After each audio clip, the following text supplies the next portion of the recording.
Get ready to challenge what you thought you knew. Don't miss an episode of the truth within the Bible. Your journey to enlightenment starts now. Welcome back, my friends. Today we continue in Isaiah with chapter 15. What an interesting chapter. It is a burden or an oracle written toward Moab. Moab is a word that means of his own father, and it was one of Lot's sons, by one of his own daughters. Remember, when Sodom and Gomorrah was destroyed, they believed they were the only people left alive because of the great destruction, and felt they had no choice but to provide seed to repopulate. So they tricked their father by getting him drunk, then taking necessary steps to get impregnated.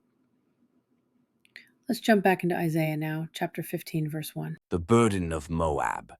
Because in the night Ar of Moab is laid waste, and brought to silence. Because in the night Kir of Moab is laid waste, and brought to silence. Kir being the fortress of Moab. Some of these words I want to translate for you rather than transliterate because the message is carried within the meaning of the names of the places. Verse 2. He is gone up to Bajith and to Dibon, the high places, to weep. Moab shall howl over Nebo and over Medeba. On all their heads shall be baldness, and every beard cut off. Bajith means the house of false gods. Dibon means wasting. Nebo, that's the prophet of learning, only not necessarily good. Medeba, that's supposed to be water of rest, not living water. And the bald heads and no beards, that is a sign of sorrow. So with the meanings of these words, you get a clear picture, going up to worship false gods who do not deliver the living water but false teachings. They are wasting their time learning the falsehoods, and that will bring you to sorrow. Get it? Verse 3. In their streets they shall gird themselves with sackcloth on the tops of their houses, and in their streets everyone shall howl, weeping abundantly. Verse 4. And Heshbon shall cry, and Elele, their voice shall be heard even unto Jahaz. Therefore the armed soldiers of Moab shall cry out, his life shall be grievous unto him. Verse 5. My heart shall cry out for Moab, his fugitives shall flee unto Zoar, an heifer of 3 years old, for by the mounting up of Luhith with weeping shall they go it up. For in the way of Horonaim they shall raise up a cry of destruction. Zoar means smallness. Luhith means made out of boards, not stone, boards for breaking. It's important that you know what Horonaim means too. It means 2 ways. It can be translated 2 caverns if you like, but 2 ways to go. Remember poor Lot? He chose the wrong way when offered to choose, and he chose the path to Sodom and Gomorrah when looking at lush green pastures. But there are the 2 ways in front of him. Verse 6. For the waters of Nimrim shall be desolate, for the hay is withered away, the grass faileth, there is no green thing. Nimrim means pure and clear. It's supposed to be water, pure and clear. It is saying there's a drought there, nothing but desolations. Their pure and clear water is just gone. Verse 7. Therefore the abundance they have gotten, and that which they have laid up, shall they carry away to the brook of the willows. Listen up. Now there's a time segment here, if you take it far enough. It should be in even your King James. It's going to tell you that we're talking about the Valley of the Arabians. And the word Arab, it does not mean necessarily the Arab peoples. But the word Arab itself means neither of night or day, the close of the day. It even means braid, the braided people. But it means at the end of time. This is when this comes to pass, is at the end of the day, the end of time. Prophecy, verse 8. For the cry is gone round about the borders of Moab, the howling thereof unto Eglaim, and the howling thereof unto Beeralim. Eglam is the one from 2 ponds. Supposed to be plenty there. No. And Beeralim is the well of heroes. No cistern, dry. Verse 9. To finish this chapter, then we will go right into chapter 16. For the waters of Diamond shall be full of blood, For I will bring more upon Diamon, lions upon him that escapeth of Moab, and upon the remnant of the land. Diamond means the very riverbed itself, the very bottom. If God is against you, you have problems. False worship, worshiping idols, doing everything exactly reverse to God's plan. Going to a house of false gods to worship is going to get you nothing. Chapter 16, verse 1. Send ye the lamb to the ruler of the land from Selah to the wilderness, unto the mount of the daughter of Zion. This lamb being the sacrificial lamb. Mount of the daughter of Zion is to say Judah. Now, many of you wonder where Petra is written in the manuscripts. The word Selah here, the cross reference, has the Selah as Petra. Petra, of course, means rock, and you might picture what's at Petra. You have buildings with doors 18 feet tall where the giants lived. So you can see where these people are hanging out. A lamb of tribute given here. Verse 2. For it shall be that, as a wandering bird cast out of the nest, so the daughters of Moab shall be at the fords of Arnon. Arnon means the roaring. There's supposed to be lots of water. Let me ask you a question. We have so many city people sometimes, but even they know, what chance does a little bird have that falls out of the nest? If there isn't somebody to pick that bird up and put it back in the nest, or to coddle it, or to feed it, it's dead.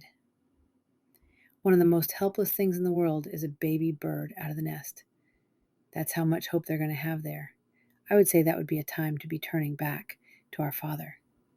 Verse 3. Take counsel, execute judgment. Make thy shadow as the night in the midst of the noonday. Hide the outcasts. Bewray not him that wandereth. What they're saying is, God, let us hide in you. He doesn't want them. Not with what they're doing. They cry out to him. Verse 4. Let mine outcasts dwell with thee, Moab. Be thou a covert to them from the face of the spoiler. For the extortioner is at an end, the spoiler ceaseth, the oppressors are consumed out of the land. The last days are here, in other words. The oppressors are consumed out of the land because of the Antichrist. You want falseness? You don't have far to go to find it today. You can find it in a lot places that even fly the flag of Christ. All you're going to get is false teaching. You know the difference? It's real simple. Are they teaching each and every chapter in the Bible? Or are they jumping around and telling nice, warm, fuzzy stories instead? All you have to do is pay attention. If God's word is taught there, then it's of God. If God's word is not taught there, then guess what? You needn't cry out to God. Verse 5. And in mercy shall the throne be established, and he shall sit upon it in truth in the tabernacle of David, judging and seeking judgment and hasting righteousness. Verse 6. We have heard of the pride of Moab. He is very proud, even of his haughtiness and his pride and his wrath. But his lies shall not be so. You can't lie to God. You can't con him. You can't pretend. Verse 7. Therefore shall Moab howl for Moab, every one shall howl. For the foundations of Kir-hareseth shall ye mourn, surely they are stricken. Now it's important that you know something. Because of the famine that we've been talking about, or the lack of water, the word fortress here means pressed down. And it's talking about raisin cakes. Yes, talking about raisin cakes. And you're not going to understand the rest of this chapter if you don't understand that word foundation properly translated. Raisin cakes. So stick with me and it will make sense soon. Verse 8. For the fields of Heshbon languish, and the vine of Sibmah. The lords of the heathen have broken down the principal plants thereof. They are come even unto Jazer. They wandered through the wilderness. Her branches are stretched out. They are gone over the sea. Heshbon means the stronghold. The vine produces the grapes that make the raisins. Sibmah is supposed to be a good-smelling fragrance. Then it says, her branches are stretched out, they are gone over the sea. That's about deception, the sea of the people, and a sea of deception. Now, in the teachings of Jesus Christ, who is the vine? Christ is. The lamb they requested in verse 1, the Lamb of lambs, he is the vine, and we are the branches. And every branch that will not produce, what happens to it? Who is the pruner? God is. What does he do to one that won't produce fruit? Whack, it's gone. So the branches seek help, and all they get is deception, false teaching. And if you don't go somewhere where God's word is truly taught, in a house that has God's blessings, what are you going to get? Nothing. Nothing but heartache and trouble. Nothing but sackcloth and ashes. Verse 9. Therefore I will bewail with the weeping of Jazer, the vine of Sibmah.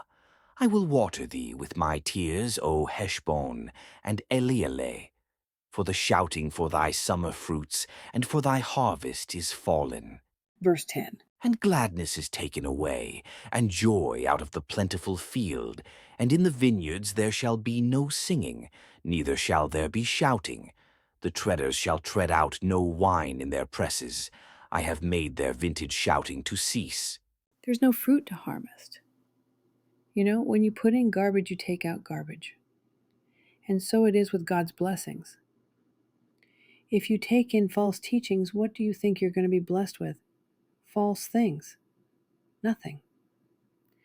When you come to the two ways, always choose God. Verse 11. Wherefore my bowels shall sound like an harp for Moab, and mine inward parts for Kirharesh. Verse 12. And it shall come to pass, when it is seen that Moab is weary on the high place, that he shall come to his sanctuary to pray, but he shall not prevail. Where is it Moab is growing weary?